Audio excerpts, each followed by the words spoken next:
अव्ययम अपाणम वलद्धम जेन जड्यकम main चैवूनय परदौवम Namo Namo तस्सदेवस्य।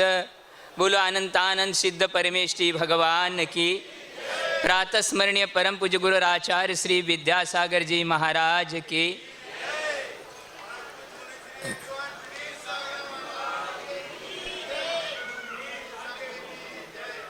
नगर में तैयारी हो रही है। नागपुर जैसा ही वो भी नगर था, इससे भी बड़ा कह दे तो भी कोई बाधा नहीं है। और तैयारी इसकी हो रही है कि जो बरसों से नगर से गए थे वापस लौटने वाले हैं, और उनकी आगवानी की तैयारी हो रही है। पूरा नगर जो है कि दुल्हन की सदृश सजाया गया है, रंगे बिरंगे जो भी इस प्रकार से। अरे राजधानी थी वो, तो राजधानी में किस बात की कमी है। नागपुर भी एक समय की मध्य भारत की राजधानी रह चुकी है, ये भी राजधानी है, वो भी राजधानी थी। और वहाँ पर सभी लोग बिल्कुल मन वचन काय से उनको देखने के लिए आतुर है, जो हमारे इस नगर के भविष्य के होनहार है। और कई बरसों से, एक बरस नहीं, कई बरसों से वो इस नगर में आए नहीं, वापस अध्ययन के लिए गए थे वो गुरु के चरणों में। और आज लौटने का लिए उनका मुहूर्त निश्चित है, और सब लोग आतुर है उसके लेने के लिए। बाजे गाजे के साथ सब लोग अपने अपने स्थान पर, कोई नगर के बाहर जहाँ जिसको जैसी व्यवस्था थी उसके तैयारी से लगे हुए हैं। और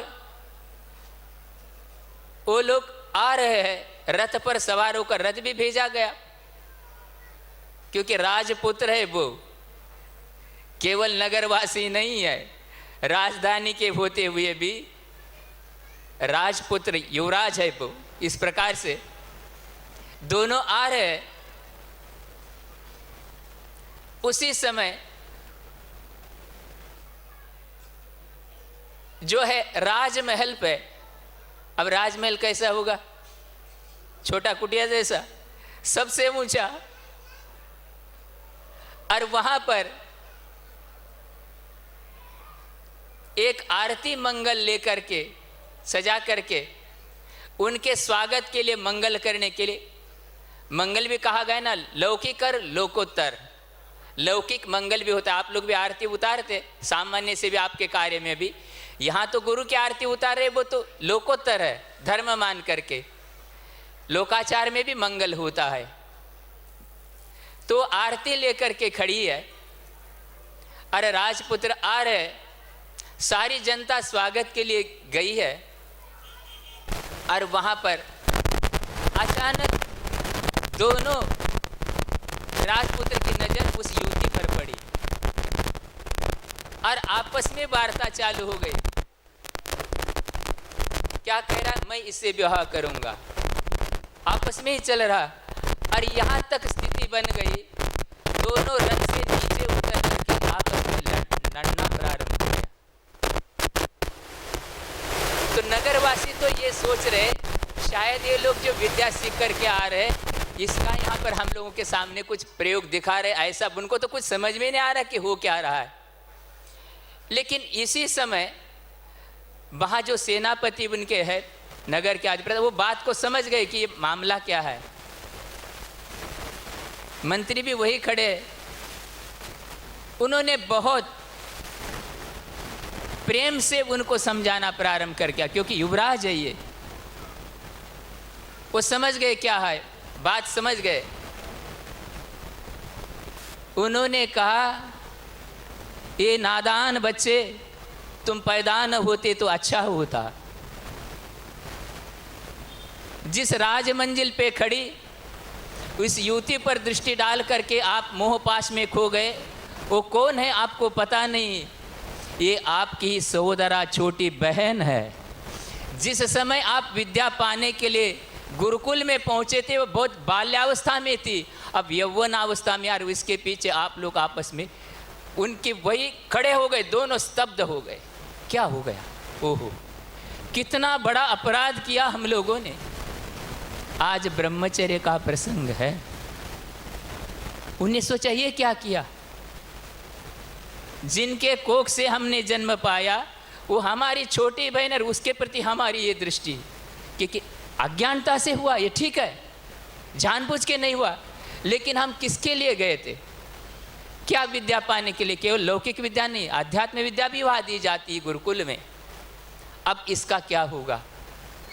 उन्होंने जब ऐसा बोला दोनों खामोश हो गए। अब इसका प्रायश्चित क्या करना, कहाँ जाना, क्या करना?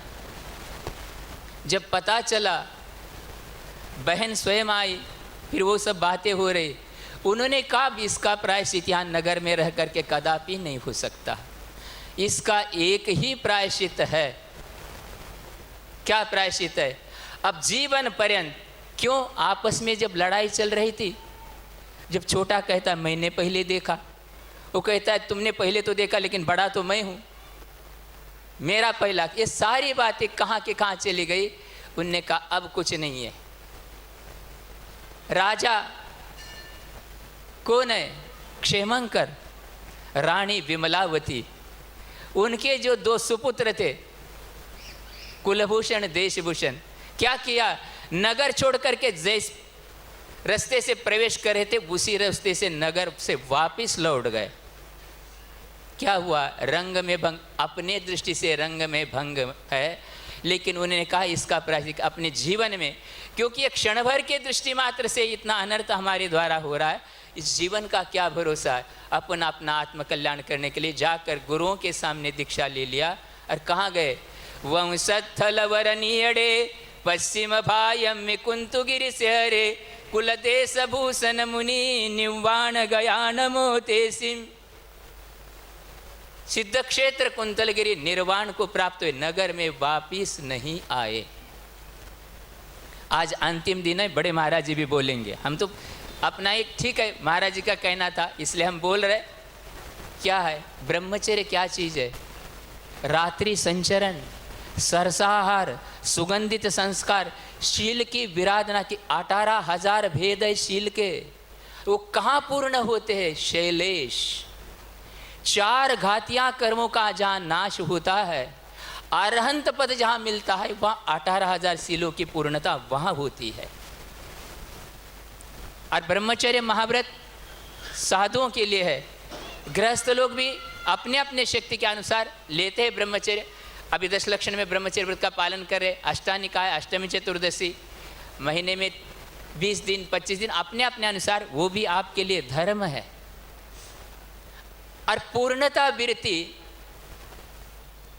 गृहस्थ में तब संभव है जब कोई आजीवन के लिए ब्रह्मचर्य व्रत लाए। प्रतिमा ब्रह्मचर्य अलग है, मान लो कोई बिना प्रतिमा के भी ब्रह्मचर्य आजीवन संकल्प करते हैं, वो उनके लिए भी ब्रह्मचर्य पूर्ण रूप से कहा जाता है। लेकिन उनको साधु जैसा नहीं समझना। आज ब्रह्मचर्य का व्रत है, इसलिए मैं थोड़ा सा कहना चाह रहा हूँ, गृहस्थ धर्म अलग है, महाव्रत अलग है। मान लो परिवार में कोई नहीं है, बाहर रह रहे सदस्य आदि, तो सेवा आदि वयावृत्ति वो कभी आवश्यकता हो सकती है, करे या हम उसके लिए विधान नहीं किया जा रहा, ये मत समझना।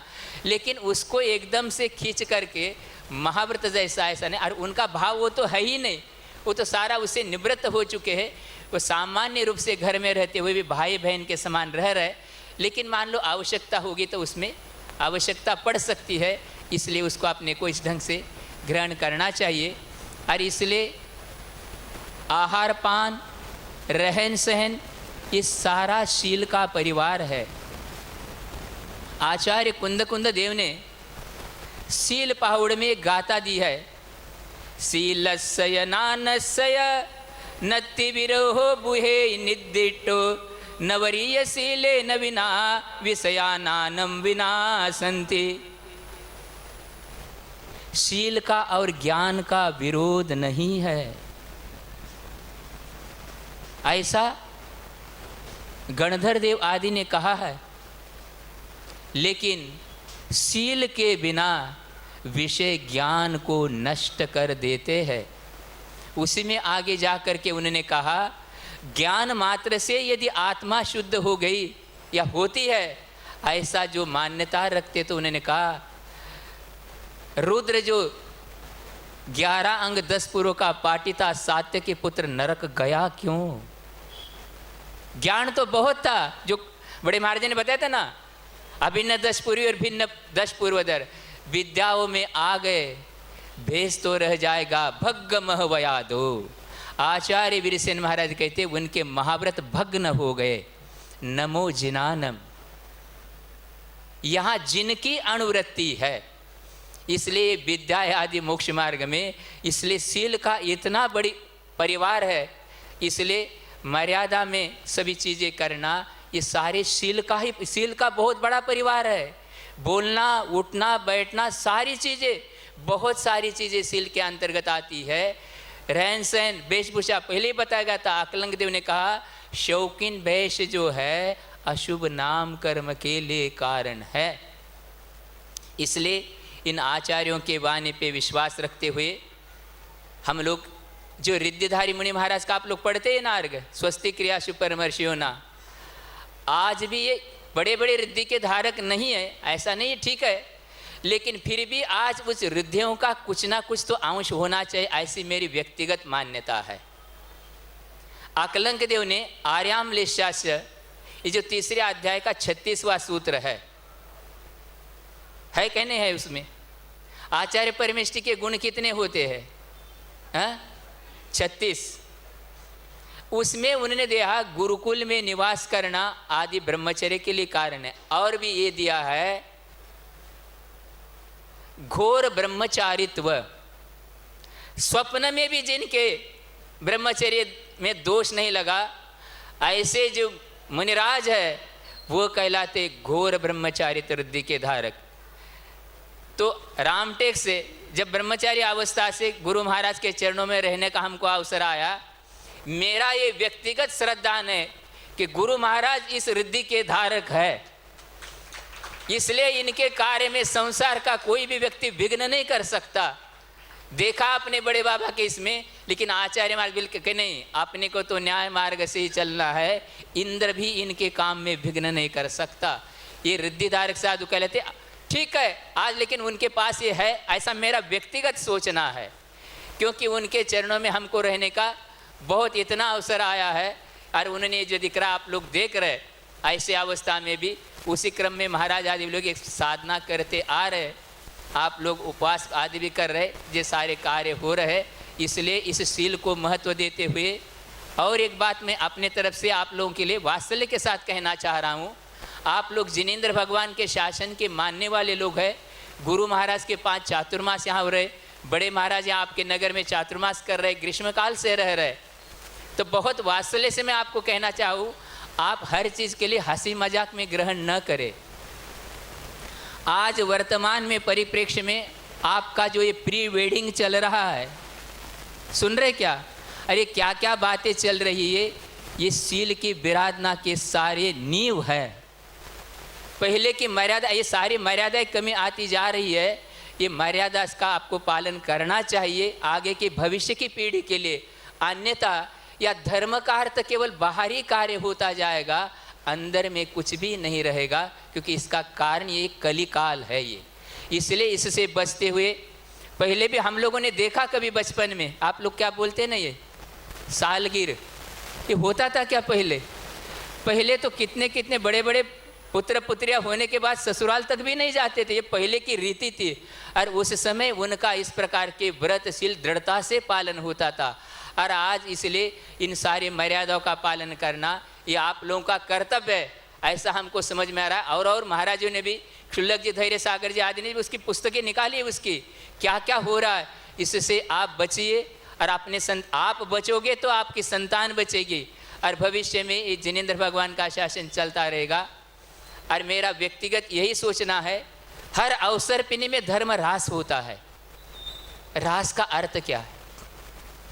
मुझे जो समझ में आ रहा है, जिनेंद्र भगवान के शासन को मानने वाले ही अपने श्रद्धान और आचरण को धीरे धीरे शिथिल छोड़ते जाएंगे, इसी का नाम ह्रास है। अन्य कोई भी व्यक्ति आपके लिए कुछ नहीं कर रहा, अपने श्रद्धा में आचरण में शिथिलता, इसी का नाम रास है। अंत में इन पंक्तियों के साथ मैं अपनी इस वाणी को विराम देता हूँ। संसार में पत्थर तो बहुत है, लेकिन चमकता है कोई कोई। ग्रेनाइट आता है ना, उसमें मिरर पॉलिश, तो दर्पण की कोई ज़रूरत नहीं, उसी में देख लो आप। संसार में पत्थर तो बहुत है, चमकता है कोई कोई।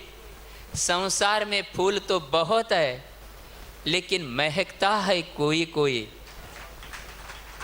संसार में इंसान तो बहुत है, लेकिन भगवान बनता है कोई कोई। और संसार में संत तो बहुत है, लेकिन आध्यात्म विद्या में जीने वाला और अपने शिष्यों को आध्यात्म विद्या प्रदान करने वाला विद्यासागर होता है कोई कोई। बोलो महावीर भगवान की। पूज्य बड़े महाराज के चरणों में निवेदन है कि वो अपनी वाणी से हम लोगों को कृतार्थ करे। पूज्य बड़े महाराज। ओम